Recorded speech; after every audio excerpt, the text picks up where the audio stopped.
introduce you, Lee, I am delighted to have you here with us. Lee's bio, which I'm reading to you from her, Lee Webster's experience with home funerals and burials informs her work as a nationally recognized leader in the end of life sphere. She served in leadership positions for 7 years with the National Home Funeral Alliance and 5 with the Green Burial Council. Lee also helped found the National End of Life Doula Alliance while directing New Hampshire Funeral Resources Education and Advocacy, and co-created the Funeral.org Partnership, a home funeral website development company. She is a writer, researcher, longtime hospice volunteer, home funeral guide, conservationist, and frequent speaker on home funerals, green burial, funeral reform on the local and national front. She's the author of several home funeral and green burial books and has published articles and interviews that can be found in various media outlets, including the New Republic, Boston Globe, New York Times, National Public Radio, and many others. Her latest collaborative book, The Future of the Corpse, Our Changing Places and Perceptions of the Dead and Mourning, is set to publish this fall. Lee, thank you very much for being with us. It's a delight to welcome you. Thanks so much. Boy, that sounded like a lot of stuff. I should be exhausted. I also would mention that the book came out last week, but it is a textbook, so it's a little bit pricey. It's got some good intel in it, though. So thanks for inviting me to do this. This is always fun for me, and it's fun because I'm also seeing a couple of familiar faces here, so that's always good. I really debated about what to speak to you about this morning, and then I sort of flashed back to when I spoke to the FCA at the Atlanta conference a few years ago, and I was wondering if there was anybody here who was on that in that meeting. Not really sure. You may see a little bit of repeat information because what it did was flash me back to the questions and answers we were talking about at the time. And the reason that I went there was that I had this rather bizarre event occur this last week. I was being interviewed by a pretty well-known local TV guy, and he pretty much done zero homework before speaking to me. That was pretty clear from the questions that he was asking and the look on his face every time I answered one. And that really kind of unsettled me. The types of questions that he was asking me were, isn't this what the mob does? You know, when we take care of our own bodies and bury them on our property. And what another one was, but the body has to have chemicals in it, right? Another was, but this means you could murder somebody and bury him in the backyard and nobody would know. How would you catch them if somebody were to be desecrating the body? Because that's why we keep people home, is so that we can do bad things to it. I reminded him that happens mostly at crematories and funeral homes, not in people's personal homes. But it went on like this, in this vein, for a whole hour. It put me on the defensive. I for the first time in a very long time, and it really made me think. First was, do I make everybody this uncomfortable? One of his questions also, the first question, in fact, was, what do you talk about at parties? And it was like, well, that's a really kind of a good question. Do I make everybody this uncomfortable, or is this just death phobia in the wild? And, I haven't seen it in a while, because I realize I speak to people about this all the time. It's just common currency for me. And I imagine that for all of you who are involved in this on a regular basis, you probably have a similar kind of, we're not inured to it. We certainly know that what we're talking about is really relevant and important to people. But I think that what I've discovered is that maybe I've lost, I've forgotten what it's like, first of all, to run into resistance. I'm usually in a room full of people who agree with me, and that's why they're there. Maybe I need to bone up on my own talking points. And we're used to telling people about the healing effects, the benefits of home funerals, and but how do we actually meet consumers in the place that really helps to reduce that sense of risk that they're going to have immediately, right?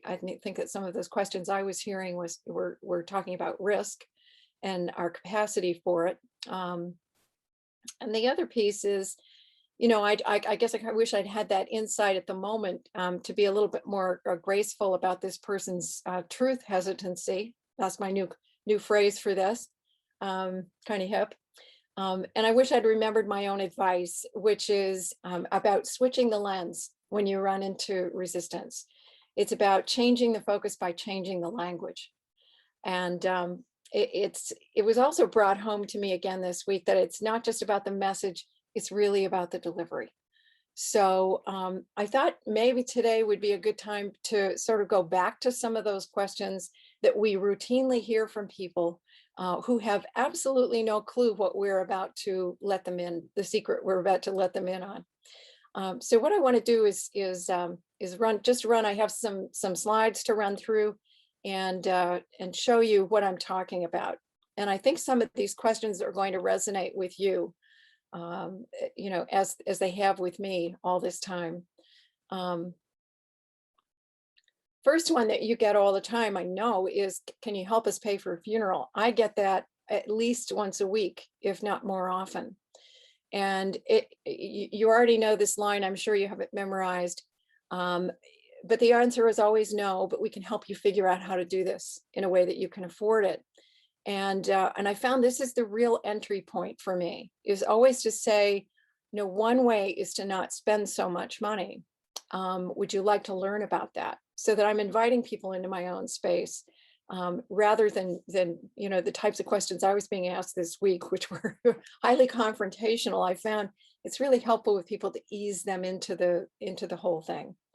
And I think that our experience with COVID has really highlighted what it means to shame people and try to then get them to do something that's good for them.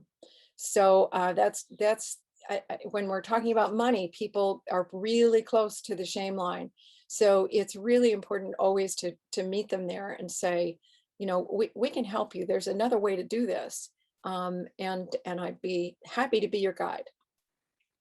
The first question they're going to ask the minute you tell them what home funerals are is, basically, won't I get arrested?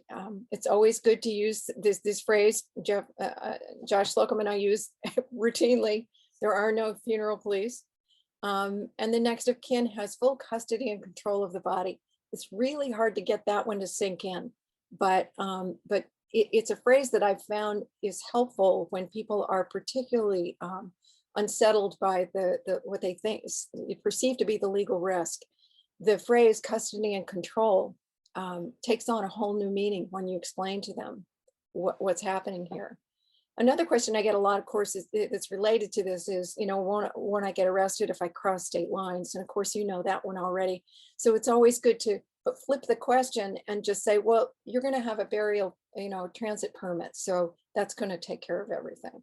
And that the way you answer them kind of calms things down. Doesn't the body have to be embalmed? Another big favorite. No, that's never required. If you use a funeral home, they may tell you yes, but we found that just keeping the body cool takes care of the issues. So it's really quite a pretty simple way of just walking people through it very calmly.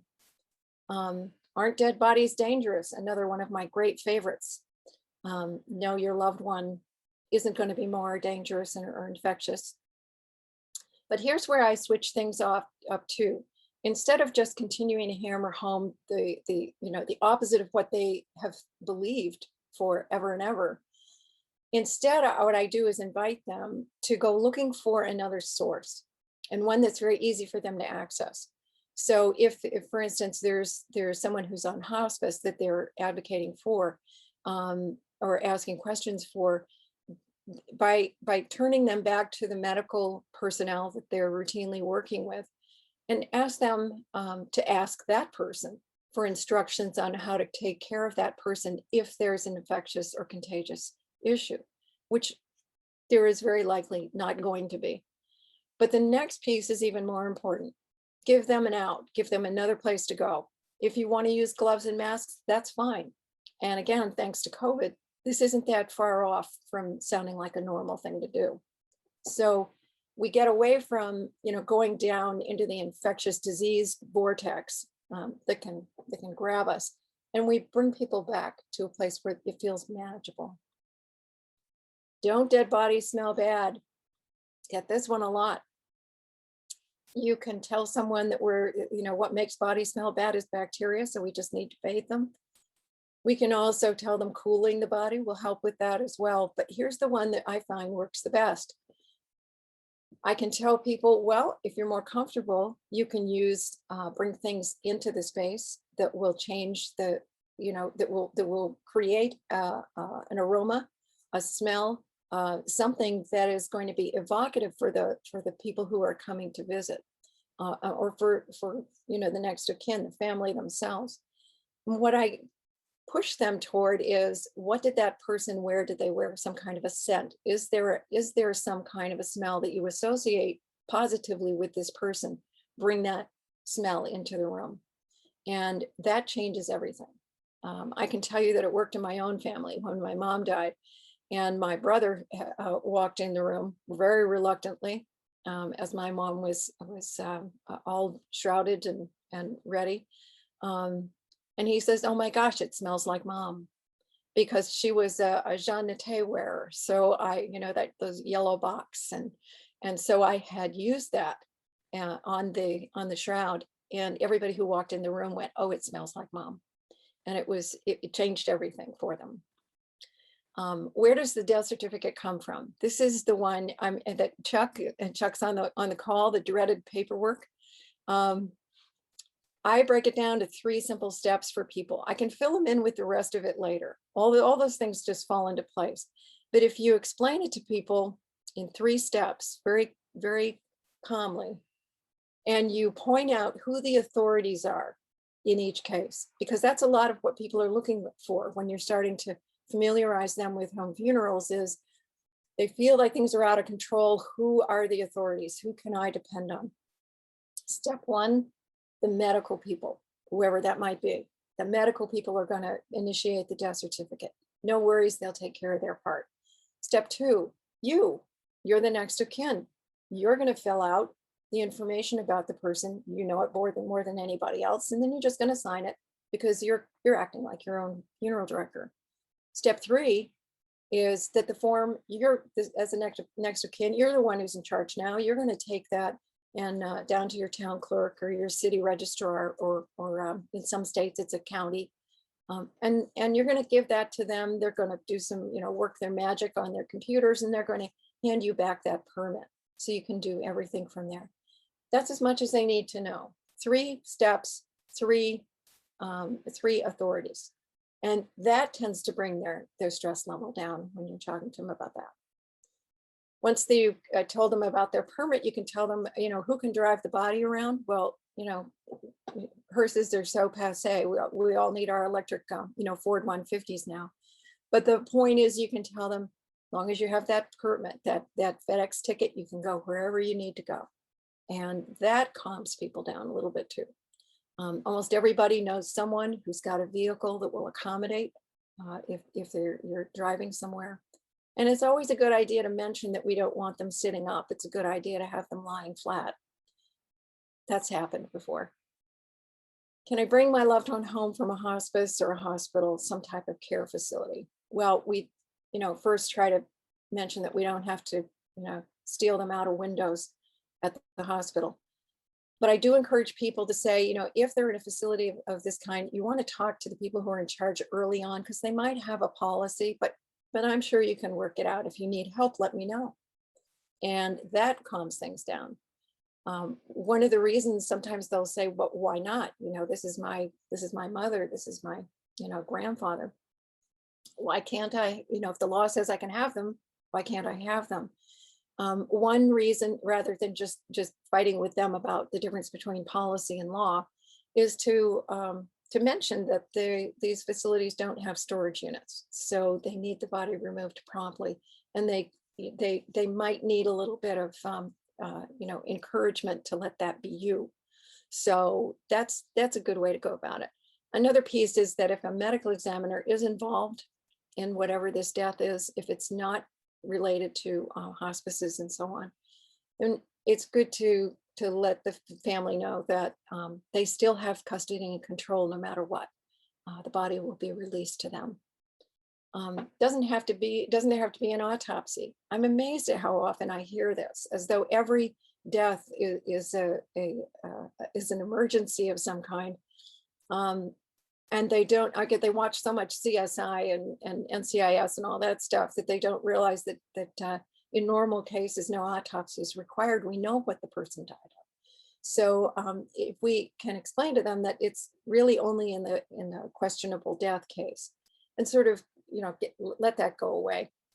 The important piece of this question really is, I'm seeing a subtext always in this question, which is, I don't want my loved one to be cut up and how do I get out of that? And you can tell them, just talk to the ME. If you want to suggest that you have a religious preference, you can pose that. And on the flip side, some people say, but I want one because we have some kind of a disease in the family, something hereditary. We want to find out more about it. You can suggest that they have that they can ask to have an autopsy. So this question can go a lot of different ways. What if there's organ donation? Well, home vigils may still be possible. Don't promise anything, but they may still be possible. And again, let the medical team know your plans early on so that they can change the way they do things, possibly to make it a little bit easier. And to understand that after the donation, no matter what it is, what type of organ it is, that donation, once complete, means that the body does come back to the family. It doesn't automatically go somewhere else. I got a question yesterday, by the way, from Hanover, from Dartmouth, the medical school, in fact, the anatomical donations group, that asked me if green burial was possible after a full body donation.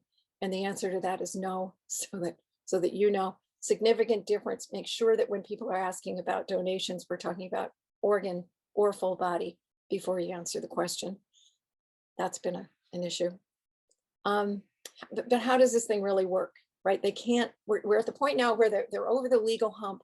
They've figured out that this is a real possibility, and but they can't quite picture how this might really look. And I find that it's easiest, again, to just start here asking questions back to them.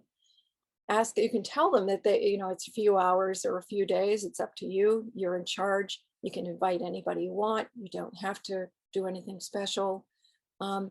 It really is more of a finding out from them what their family traditions are, perhaps religious traditions, how this thing might work. Do they have an active relationship with a clergy member or someone in the family who has a flair for events or something like that?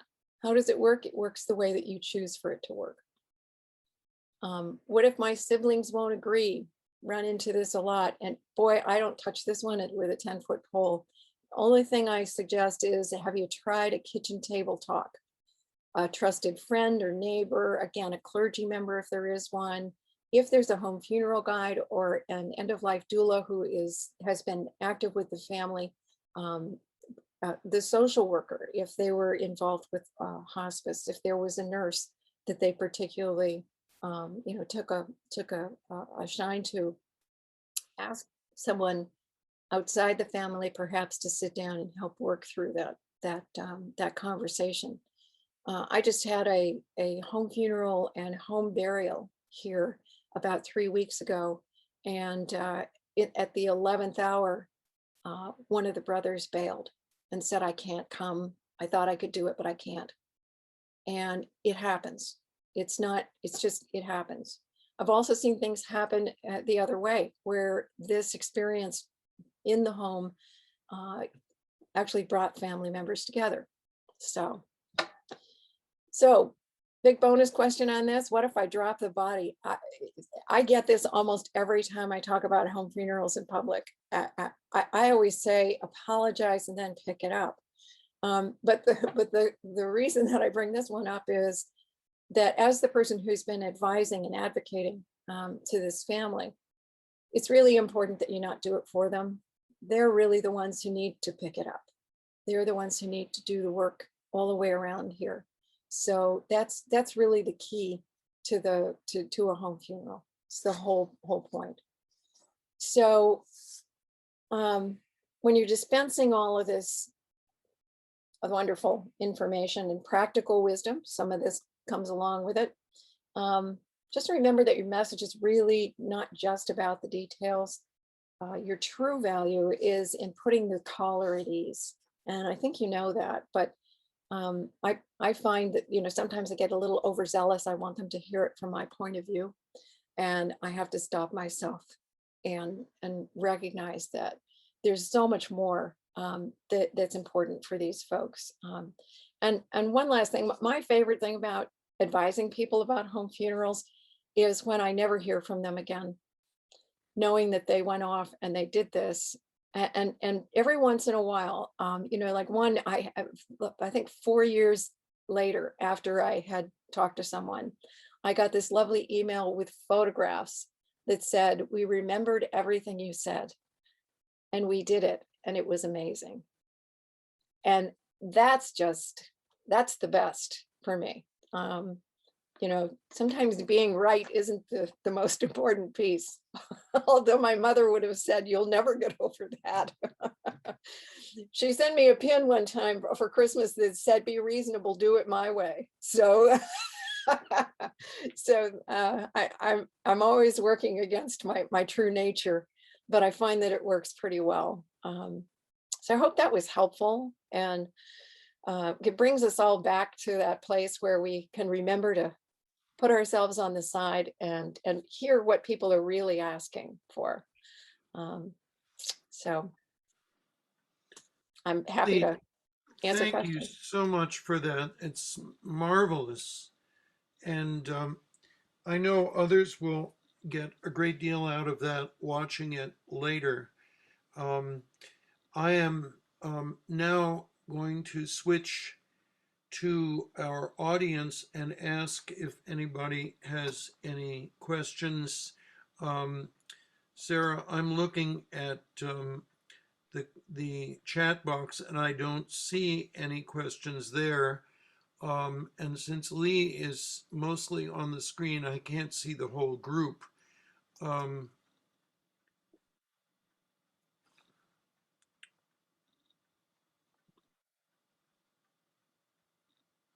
Anybody have any questions for Lee or statements they would like to make?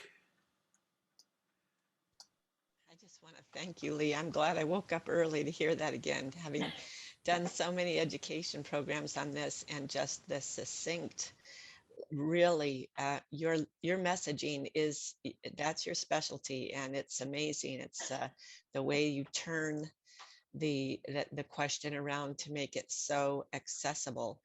And I've definitely learned some stuff. So thank you. Thanks, Rebecca. Boy, it's great that you've got Rebecca on the call too. You were in one of the first classes that we ever discussed this, I think, when we were in Chicago, and we were talking about resistance and how to deal with resistance. And that was an eye opener for me too. It was really, it's part of what we deal with all the time, right? But we don't see it that way. We tend not to interpret it that way. So thank you. I'm glad to see you too. Been a long time. I have been a social worker in hospice in the past, and I'm thinking about a family, an Indian family, as in East Indian family that I encountered as a social worker. And very much like what you described, the oldest brother came in from Texas, and suddenly, what had been what the mom had lived with a daughter for years, and yet, the mom got buried in the Bahamas or someplace because that was where the family cemetery was. And the woman who was taking care of her mom for the last years, who thought she could be buried where she could visit her, suddenly was bereft. And so, it's an interesting story, but I think that one of the things that we have to contend with in this is also cultural practices. And I just wanted to kind of put that in. We don't see that quite as much up in Maine, but in New York City, where I was, there's a tremendous amount of that, to also know what the cultural practices. I think what you said is absolutely across the board correct. I'm not in any way questioning it. I think it's wonderful. And also I love your pictures, because I think if It's nice to do a program that doesn't have a bunch of dead bodies in it. I have to tell you, once in a while. It's fun to- I would almost want to have the conversation with your pictures, because Yeah, tone it down a little, huh? it's very important for people to be able to laugh at Yeah. themselves and everybody else. And, and having some of your pictures would absolutely help. Thank you. But, you bring up a really great point. And here in New Hampshire, we actually do have several different, very particular refugee groups. One in particular that I've worked with a great deal in the Concord area is Nepali Christians. And this is like the lowest of the low in the country. So they're making their way here and moving from here to Ohio. And, so it's really interesting. So the first death that occurred in that community, they called me for. So I went down, I brought the Techni ice so that we could take care of all that. What I found out in trying to, there was one person who spoke enough English to be understood well. So he became the point person. And I just asked question after question and discovered that really this was not a surprise to them. That they wanted the home funeral piece. They couldn't comprehend calling a funeral director, but they didn't know their way around the paperwork. So it was just a question. It's literally at the kitchen table, sitting down with them, with the hospice. Fortunately, we had hospice there as well. And because of the nature of it, we did need to call in a funeral home in order to help with a piece of the paperwork for them. And, I found the right folks. They've worked with these families, this whole community now solid. It's the only funeral director who works with them. And we worked with the local cemetery, because the tradition in this community was that the young men would carry the body from the home to the church to the burial. And the way they suggested it to me was that we take it to the jungle, meaning the trees. So the cemeterians, when they learned about this part of the tradition, opened up a space in the cemetery to be as close to the woods as possible for this community to be buried in the future together. And I brought with me one of Chuck's caskets. That, you remember, there was a really small one, and Chuck said, that'll fit in your car. So off I drove with that. Well, I brought it down to this family because they had no money whatsoever. And the young man looked at me and he says, "Oh, water falls from my eyes. I'm so grateful." And this is the experience that I've had with these communities that, don't understand our system. And they do understand home funeral. They just can't quite figure out the details. So stay open to that. You may be very surprised. Lee, I have a question for you in telling that story. Could you explain to us in a little more detail how those people found you? Yeah, well, I'm always out stomping around trying to get people to pay attention to my organization, which is really, New Hampshire doesn't have an FCA chapter. And when we started to build New Hampshire Funeral Resources, we did it with a clear intention of providing similar services as the FCA does to all consumers, not just this. So one of the big things I do is work with hospices around the state. And I do a lot of hospice in-service training so that hospice personnel, both volunteers and staff, know what this is, what home funeral is. But I also deliberately put together programs and materials for hospice workers so that they understand that they're not liable if anything goes wrong. What the process is, how they fit into it when their level of authority is complete, all of that kind of stuff. So the hospices in the state know me personally, and when something comes up, they give me a call, and I make myself available to them in particular. So that's how they found me. Thank you. Sure. Are When there we're on any this, other? Go when we're ahead. on this topic, I want to jump in and say something that happened with me, which is a real eye opener. In our community, more and more of our providers are actually immigrants. Our physicians are immigrants, and but they often don't know the rules. They have a tradition from their own country of caring for their own dead, but they come to America and they've only seen it done one way, and they don't necessarily know that it's illegal. And my family practitioner, Vimali Paul, I started telling her what I was into, because I also, like Lee, will tell anybody with an open ear what I do. And she said, I can't believe this. I'm so glad to hear this. And I wish I had known it when my mom died, because we would have definitely done a home funeral. And so educating your immigrant providers is all, because they're used to the idea of doing it. They know what it's like to have a body at home, but they don't necessarily know that it's legal here. That's a great point. Yeah, we'll talk to anybody, won't we? We just hope not to get the reaction that I got from a TV reporter. So, Good. Thank you, everybody absolutely. who's been involved in Lee's presentation.